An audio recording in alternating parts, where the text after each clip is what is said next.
Golden State Media Concepts social media podcast. Time to hashtag everything. We talk about all the fun, crazy stories on social media. From Instagram to Facebook, Twitter to Tumblr, or probably even Friendster. Join us each week as we explore the quirky side of social media. It's the Golden State Media Concepts social media podcast.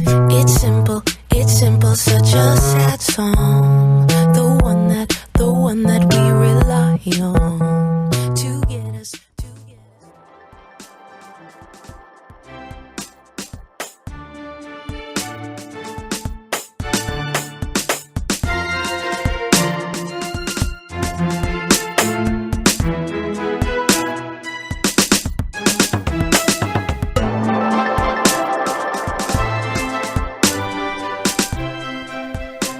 Hello and welcome to the GSMC Social Media News Podcast, brought to you by the GSMC Podcast Network. I am your host, Heidi, and I'm joined by the wonderful Arianne. Hello. Today on social media, we are talking about a few different stories. One of them about a topic that really never seems to die. No. A franchise that is always out there. And they tell you they're making new games that have different topics, and it's just the same thing. It really is. Yeah. This is about Pokemon. And if you play the games, you know, you have your Pokemon that you train, and then you battle against other Pokemon trainers and their Pokemon. Well, this is not a game. They are making a movie, but not an animated movie. No, it's different. It's scary. It's like, you would say it's live action, like it's real people and everything, but then the Pokemon are like CGI. Yeah. And I don't know what it is. It's almost like they're making a dystopian Pokemon universe, and the Pokemon look kind of lifelike, but like kind of scruffy looking. I mean, I thought that. It was weird. Yeah. And like, it's just very strange. I don't like it at all. Arianne does not like Pokemon. I hate Pokemon. So I realize this is not a topic that is close to Arianne's heart. Not at all. You know, like maybe for some people out there, you might look at this trailer because the trailer is out and you should watch it if you want to be frightened. To like who will watch it and be very disappointed because they love Pokemon. Yeah. It's not gonna, there's gonna be no happy middle in this. You're gonna either really like it because you really like Pokemon, or just be like, why?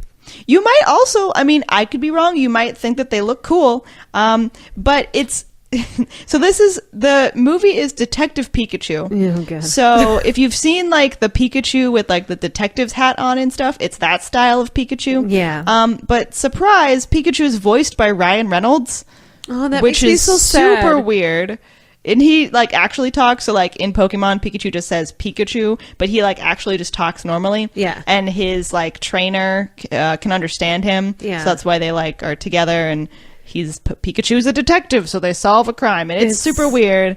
Yeah. And why Ryan Reynolds? I don't know. I feel like they could have gotten anybody else. Exactly. Anybody else. And also Pikachu is like cute. Like, and Ryan Reynolds' voice is not that type of cute. It's not. It's not like little animal cute. It's like Deadpool. Yeah, exactly. And I feel like maybe that's why they got him, because he can play somebody that will bring numbers to the box office, and even his that's voice. Probably why. Yeah, but if you know anything about Pikachu, which I know very little, I know enough because my nephew is a Pikachu fanatic, and that's not why I don't like Pikachu. I just never really did. I thought it was the stupidest concept.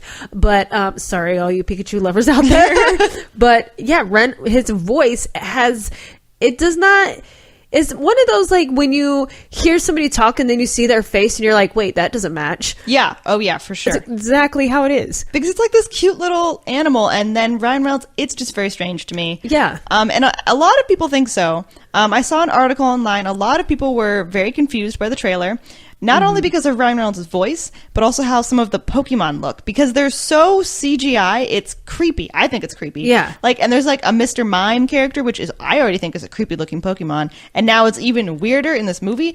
Also, the Jigglypuff is like furry, which I just think is strange because Jigglypuff should not be furry. And it looks weird, and it looks angry, and it looks very strange to me. But there actually is an article that I read where they went really like deep down the rabbit hole of like, this new Pikachu movie looks creepy, and I agree. And they kind of went into why it looks creepy. And they focused partially on like the idea that it's like uncanny. because the CGI of the Pokemon next to the actual real live people, they're trying to make the Pokemon look realistic, but it's to a point, it's like almost too much. It's like uncanny. Yeah. It's not It's at all. weird. Like you can see like the weird hairs on the Pikachu, like, and everything. Yeah. But it's just like, it's not a real animal, but it's not a cartoon. It's somewhere in between. Yeah. You know? And I think also people were saying is that like people know like Pokemon creatures so well that you get used to seeing them in one way. Right. Like you see them like on the cards or Right. like basically Two-dimensional, cartoon, yeah. 2-dimensional. Exactly. And then to see them on the stage or on the screen like this Right. is super weird. Yeah. Because they're not supposed to look like that. Yeah. Because people's whole childhoods, they love Pikachu and all the other Pokemon, and then they see him like this, and you're like, that's not Pikachu. Yeah, there's going to be some definite reviews on that. They're going to either, it's like I said, either really, really like it or really, really hate it. Right. They're going to be like, why is my favorite character voiced by Ryan Reynolds? It looks real weird. Yeah. Yeah. Or why is the Jigglypuff furry? Or Exactly. whatever. I don't even know what Jigglypuff is. All you gotta know is it shouldn't be. Okay. It looks real weird. Jiggly furry doesn't sound the it just same. looks like a weird, like, puffball, like a pom-pom. Oh, and what? it's weird. It's very strange to me. I don't like it. It's kind of like if you've seen the movie The Polar Express. Yeah. And that kind of animation is kind of scary almost because it's realistic, but not. Right. It's kind of like that, but just like leveled up. That's creepy because even when they did, like when I think of like a CGI with people, I think of Hop. Did you see that movie where it's like the Easter Bunny and he wants to be like a rock star? No, I don't think I did. So that doesn't look creepy at all because it made it look like a nonfiction bunny, but it wasn't like 2-dimensional. But with the how you just described it, it is creepy as mess. Right. I can't even. I watched like I think 2-3 seconds of the trailer and I was like, I can't even. All I saw was so weird because it also reminds me of like the movie Stuart Little. Yeah. It kind of looks like that, but they're like half the characters look like Stuart Little the mouse. Yeah. And like, but the like effects are better, so it's closer to human. It's like closer to real life, but it's not. That's creepy. It's so scary. Why would you do that? I don't know. And also people are particularly confused about the Mr. Mime character because again, I think Mr. Mime already looks scary as a cartoon. But then when they make him in this movie, he just looks like an evil clown. Because he kind of already has like a sort of human face, but he doesn't really have like a nose.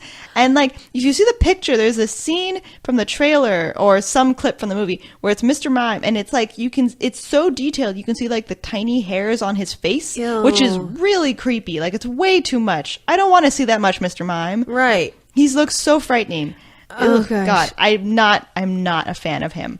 And I just think that the whole thing is too much, and they should have just stuck with cartoon. Yeah. Or not tried to do the CGI thing. Right. Because you can draw the Pokemon and the characters. Like, I think the only other one I know is like, I know Pokemon because he's obviously like the main one. Oh, Pikachu? Or Pikachu. Yeah. See, I don't even know. Oh, no. Arianne. Like, I know. I think that like a Pokemon is a character. It's not like the whole, I don't know. But then what's like the pinkish purple one? Charizard. That's probably Jigglypuff. The pink, like the circle one? They call it Charizard. Oh, that's like the dragon with flames. Oh, this movie to me, I hope I never watch it. Like, I'm going to make sure I never watch it, except I hope your know kids don't want to watch it. My kids won't, my nephew will. Good and luck. then because my nephew's going to want to watch it, my daughter's going to want to watch it because they're the same age and I will not be joining And your them. sister's going to need someone to go with her. No, so. no, they don't let me go with them because I talk to the screen. Oh, well, you're going to get out of it then. And I would be screaming like, this is so stupid. Sorry, guys.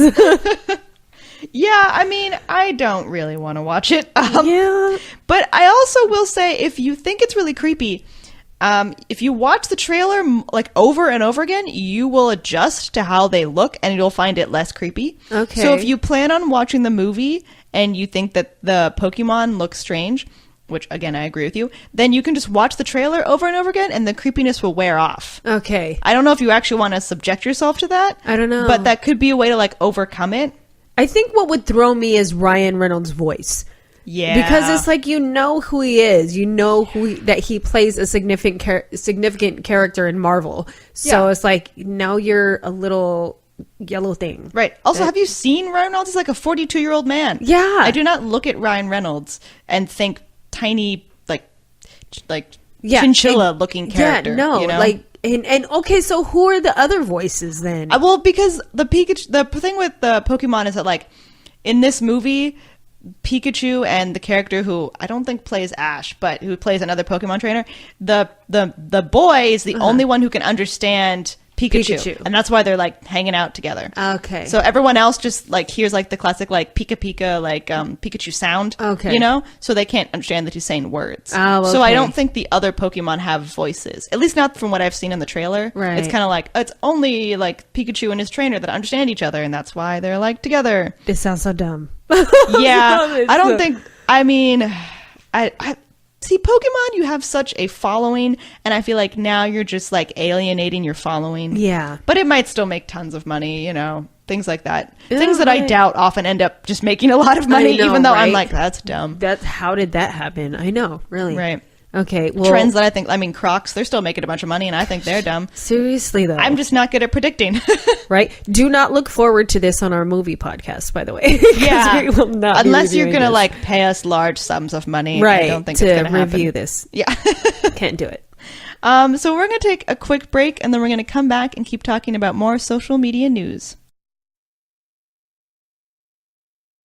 Always on the go, but the day just won't be one without your Hollywood fix. Let Golden State Media Concepts Entertainment Podcast take care of that. An all-inclusive look of pop culture.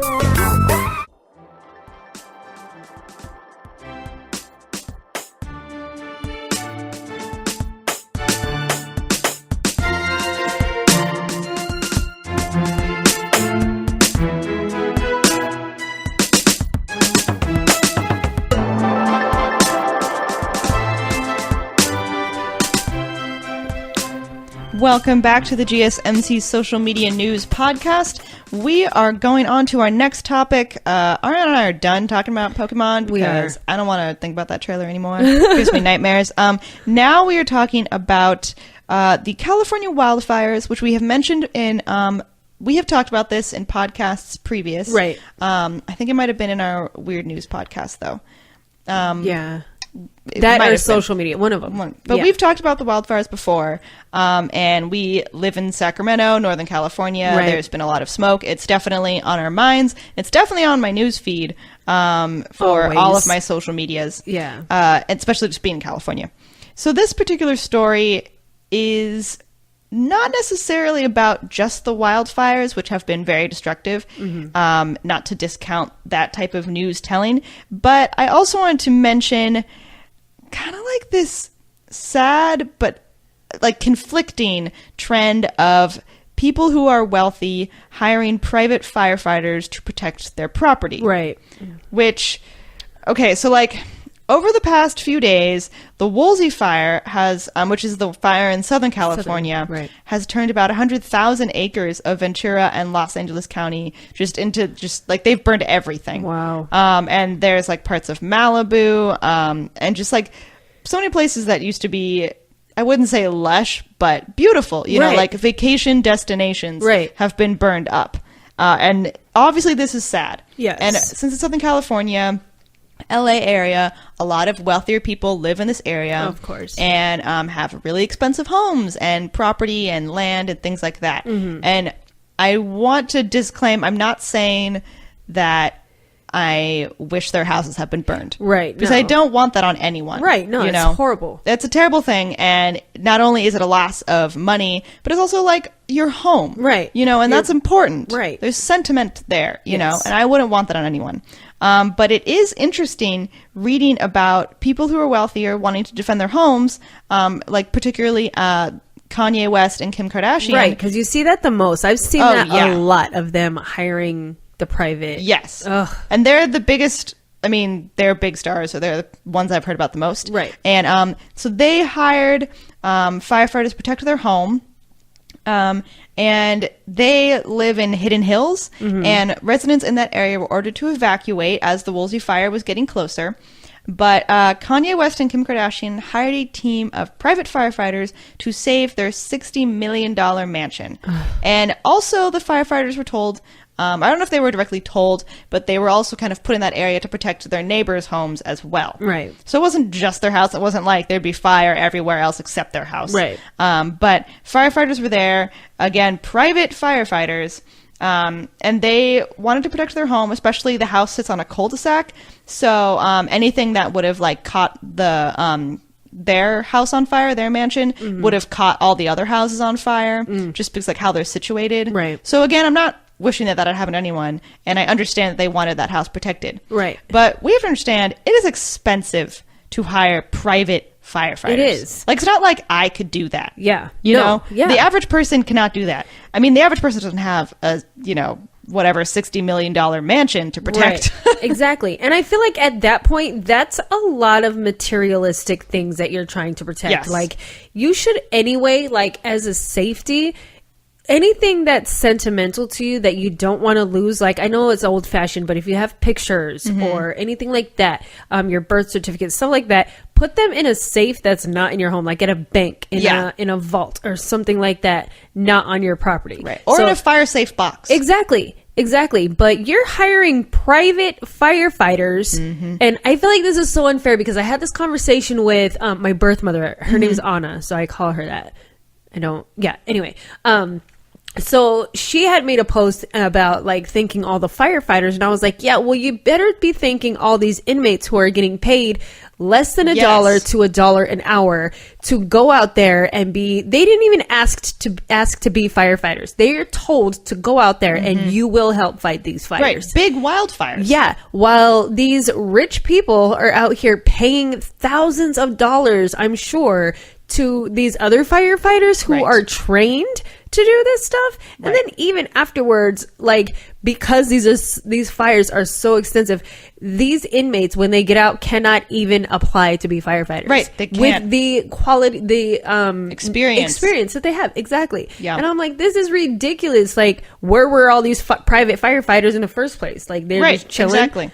And a bunch of other people are risking their lives in, like, not that I'm saying it's not dangerous for them to do what they're doing, these private firefighters, but to, like, other firefighters risking their lives for the public out in the middle of nowhere, like 24-hour shifts. Right, not getting paid. I mean, extensive amount of money like them, but still. Right. Or you're, a public firefighter where you're not getting paid a lot of money. Right, exactly. And like, also, who out there is ever like, man, firefighters, they don't work hard. Like, we all know that that's a difficult job, a dangerous job. Yeah. And also I'm like, does that mean that these firefighters who are private firefighters, if they weren't private, they would be public firefighters? Yeah. Because then are you like taking away from the pool of people who would then be public, like firefighters and helping the rest of us? Yeah, exactly. That's what I'm saying. So then even if you are like one of those private firefighters making lots of money protecting, the Kardashians in that area's, property, what about the other firefighters on the next street next to you who are doing the same thing, trying to save other people's houses, but are getting paid like their public wage? Right. And probably way more area to cover too. Exactly. Oh, I hate reading things like this. It makes me so mad. I don't wish harm or anything on anybody. And I'm glad that their stuff didn't burn down because that would be horrible. But I don't really think that this is very fair. Right. And what I also learned about this is that the idea of private firefighters is not new. So through much of the 19th century, firefighting in big cities was done by private fire brigades. And it often sometimes the brigades would like compete with one another, like for like the money basically after fighting fires, and they would try and show up at the fire first to claim it and then like get a competition. Paid. Yeah, basically. So this was like a competition based system, and it ended around the time of the Civil War, and that's when the government began to take over firefighting services. And then generally as like a society, we decided that like protection from fire is not going to be commodified and that we're just going to like everyone, no matter wealth or status, deserves public firefighting service. Well, apparently not to the Kardashians. Yeah, or I mean, the West. Apparently not. But then it has come back. I wouldn't say come back in fashion, but it has come back as a possibility of having a private fire brigade. And some of that is like private companies have been like eyeing this like firefighting as a way to make money, of course, because that's just greedy. Right. But apparently in 2010, there's a story of firefighters in rural Tennessee that let a house burn to the ground because the homeowner didn't pay a fee for it. What? And then in 2013, a private fire department billed a family like $20,000 after their home burned down. So people have been eyeing this type of thing and been trying to use the system of private firefighters to their benefit. And this is not, so it's not completely new. It happened, it went away, and it's coming back. They build them because the private firefighters got there and put out the fire? I think so. It sounded like it was a private company. Yeah. And I think like it sounded like they tried to protect the home and they didn't successfully do it. It still burned down, but they still charged because they're a company. Right. You know what? These people's houses are burning down. They don't have time to ask you, are you a private firefighter or not? Because I can't afford to pay you. Also, I imagine like it's a company. So even if they don't successfully put it all out, you still have to pay them. Yeah. You know, like you buy things from the grocery store and you don't like them. You still pay for them. Yeah. You know, and then insurance companies like AIG and a company called Chubb have talked about private wildfire fighting teams. And AIG has its own wildfire protection unit. And then this other company called Chubb, they have up to a dozen, and other insurance companies. They contract with like the Wildfire Defense System, which is a Montana company that claims to have made 550 wildfire responses on behalf of insurers, including 255 in just the past 2 years. So right now in California, the company has 53 firefighting engines that are all working to protect up to 1,000 private homes. Oh my gosh. Yeah. So this is dangerous and not dangerous, but it's something to think about because especially if you live in California, fires are probably just going to increase. Right. And there will probably be more private firefighter brigades out there, and your insurance company may even have that option. Yeah. You have to pay for it, obviously, but you could do that if you have a lot of money. Right. I thought like in certain areas where things are possible, like if you're in a fire hazard area or a flood hazard area, things like that, you have to get specific insurance for that. You do. Yeah. And so why wouldn't the insurance just cover that? Like if you get insurance that covers fires or, you know, natural disasters or whatever, like that should cover it anyway. You shouldn't have to be worried about any private firefighters billing you. Right. Well, I think because normally if you have fire insurance, it's for like post damage. Like flood insurance is for post flood damage.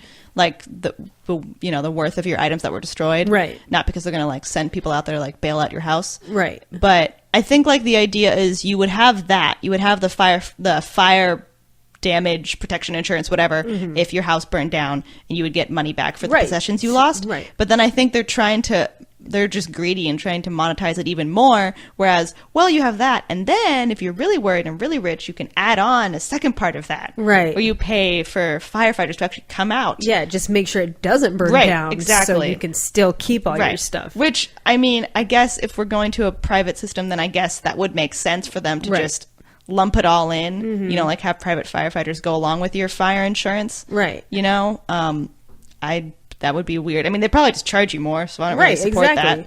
But it's not fair to these other firefighters either who are working just as hard as these private ones and probably even harder to do the most to get it out. Right. So that makes me so mad. Right.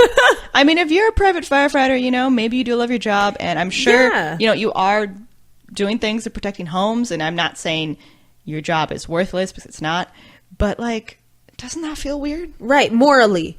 Yeah, that's weird to me. Yeah. Like you're getting paid a bunch of money. Granted, I don't know, maybe the company is like not paying you a bunch of money. Right, maybe they're getting paid a bunch of money. Right, maybe you're just getting like fat cats at the top who are taking it all. Exactly. I don't know. But still, I don't know. I feel weird about that. I really do too. I don't like it. I don't like it either. And then I feel like, what does that mean? Like whoever gets protection, you have to be really rich? Yeah. Like just stratifying our society even more. Right. So only like the rich are the only ones living because their you can houses afford it. Are still here. Yeah, that's No, that's wrong. I do not like it. It is wrong. I don't like it. I know. So we're going to take a break, and then we're going to come back and talk about more social media news. Tired of searching the vast jungle of podcasts? Now listen close and hear this out. There's a podcast network that covers just about everything that you've been searching. The Golden State Media Concepts Podcast Network is here. Nothing less than a podcast bliss with endless hours of podcast coverage. From news, sports, music, fashion, cooking, entertainment, fantasy, football, and so much more. So stop lurking around and go straight out to the Golden State Media Concepts Podcast Network. Guaranteed to fill that podcast itch. Whatever it may be. Visit us at www.gsmcpodcast.com. Follow us on Facebook and Twitter, and download us on iTunes, SoundCloud, and Google Play.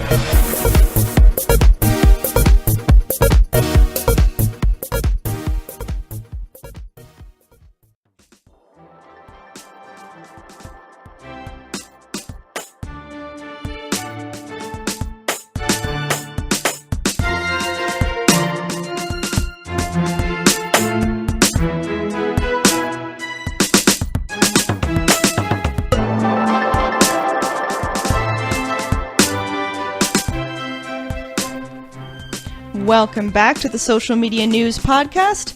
We are going to talk about the iconic toy store FAO Schwarz. This is a bit happier than wildfires. Yes. So I'm very excited to talk about it. Now, if you know anything about this toy store, you may know that they went out of business. They are based in New York. It's a really famous, the giant toy store. It's like in the movie Home Alone 2, he goes into the FAO Schwarz toy store. Mm-hmm. In the movie Big, there's the giant piano that Tom Hanks plays on. Yeah. It's very iconic. I feel like they had it, like they have their own toy brand that I've seen toys, and I want to say there was one in like SF or something, or like San Francisco. Yeah. They have multiple stores, but the big giant one is in New York, and it closed down. It was bought up by Toys R Us, and we all know that Toys R Us went bankrupt. Yes. But the good news is that this store, FAO Schwarz, is returning to New York, and they're going back to their... I believe they're going back to their flagship store on Fifth Avenue. Oh, no, that's the one that closed. Okay. So they had a flagship store, Fifth Avenue, and it closed in 2015. But now FAO Schwarz is under a new owner, and they are bringing their store back. I believe it is in Rockefeller, in the Rockefeller building. Okay. And this is exciting. I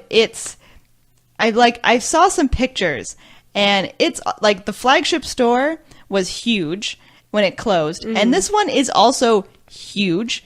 Many things that you've loved from the old store will still be there, like the giant piano and like they have like their clock tower and everything. And that'll all still be there. And it's going to be in the Rockefeller Plaza, so it'll be a really good location. Yeah. 30 Rockefeller Plaza in Manhattan. Right in 30 Rock. Nice. And they're saying that the goal of this new store is to be like experiential. So some of the reason like Toys R Us went out of business is because everyone's buying toys online. Right. And so they're trying to say, we want the experience of going to FAO Schwarz to be better than just buying a toy online. Right. And like getting to explore the store and getting to actually like see the toy and play with it before you buy it. Like what a novel concept of being able to hold the thing before you buy it. Exactly. Kind of the same idea that Amazon had out there that's too, true. because they're like, instead of just buying it online, you can come in and see if you like it and then buy it. Everything just comes back into fashion. It really does. So there are going to be like so many things that you get to do if you go to the store. There are like walls of Barbie dolls. There's a Build-A-Bear workshop station, a racetrack for kids to play with cars, a space where a magician will teach tricks. There's a candy shop, and just like so many things. It looks like a huge store. It looks super fun. It's like every kid's dream. Everything. They have like decked it out. It looks great. I mean, every kid's dream, also my dream. I want to go there. Yeah, every kid and grown kid, because I would go there too. Why not? Yeah. Oh, I totally would. I want to go. Yeah. I'm sure it'd be great for the holidays. Right. Well, when I saw on Big, that's when I first saw it. Oh, and he was doing the piano when he was like playing it and jumping back and forth. I was like, where do I find one of those? Because I just want one. Right. And I'm that old because I've seen Big when I was a kid. So I mean, I want to do that. That looks great. And they're hiring like people to sort of like add to the experiential thing. they're hiring actors and magicians and dancers and people that will interact with the kids and like help them like pick out a toy or something, you know. So there's like they're hiring a magician to do magic tricks and show kids how to do them. And like at the piano, it looks like they're hiring like a dancer who's gonna like show people how to like play music on the giant piano, right? And just like things like that look great. And I think their idea of a experiential, I hope it works. I hope people are into it. Me too. Because I want to be into it. So they better leave it open long enough for me to go visit. I know, right? I need to save some money. I know, right, exactly. Because I'm going to have to buy a toy. I can't just go there and not buy a toy. Exactly. And they're going to have new items that are popular right now. But then they're also going to have some of their older items, just like a bunch of teddy bears and things that they're more known for. Okay. So they want something that is classic so that customers will like keep coming back. Like, oh, it's an FAO Schwarz teddy bear. Yeah. You know, like they'll come back for that. But then also to be contemporary and keep up with the times and have toys that all the kids want. I mean, not that they're going to have like smartphones there, I don't think, but all the other toys that kids want, like I'm sure Legos will be everywhere. Right. So wear shoes when you're walking around in there because no one wants to step on that. But I really hope that this works. As we've said, I feel like Amazon is trying to do that, you know, with their brick and mortar store. Yeah. So that people can come in and see the item before they buy it online. Right. And I think a lot of other stores will be trying to do this, like stores that got put out of business. Like I'm sure malls will try and start doing this. Oh, yeah. I see this being really good because kids aren't so much, into their devices. I mean, they are, but they're still kids and they want to play with things and they want to touch them and feel them and see what they do first. So I think this is just going to be amazing for all the kids, especially since Toys R Us closed. This is like, how many returns did they get on just like things that their kids are like, I don't like that. Right. But just bring your kid, and instead of just thinking that, oh, my kid will like this and buy it for him, bring them into the store. Oh, yeah. And I'm sure you could make an afternoon of it. It looks great. Oh, yeah. They also said that there will be a lot of Instagrammable moments. Yeah, so if they're trying to keep it contemporary. Yeah. Which I definitely feel like is a concept that will keep them going. Oh, yeah. People are going to want to take pictures there, and I think that'll be a great sort of destination. Oh, for in sure. a way. For sure. So I'm super excited that FAO Schwarz is coming back. I want to go. Me too. Definite tourist spot if you're going to New York. You have to hit it. Yeah, I mean, you have to go to the Rockefeller Plaza anyway. There's lots of stuff there. Exactly. So now go to FAO Schwarz and support their business so they don't close down again. Exactly. So I don't have to like cry about like I'll never get to go to the giant piano. Right? Me and Heidi. We'll be in a corner somewhere. It'll finally be there for us when we go. Exactly. So thank you all so much for listening, and I hope you tune into our next episode. You've been listening to the Golden State Media Concepts Social Media Podcast, part of the Golden State Media Concepts Podcast Network. You can find this show and others like it at www.gsmcpodcast.com. Download our podcast on iTunes, Stitcher, SoundCloud, and Google Play. Just type in GSMC to find all the shows from the Golden State Media Concepts Podcast Network, from movies to music, from sports to entertainment, and even weird news. You can also follow us on Twitter and on Facebook. Thank you, and we hope you have enjoyed today's program.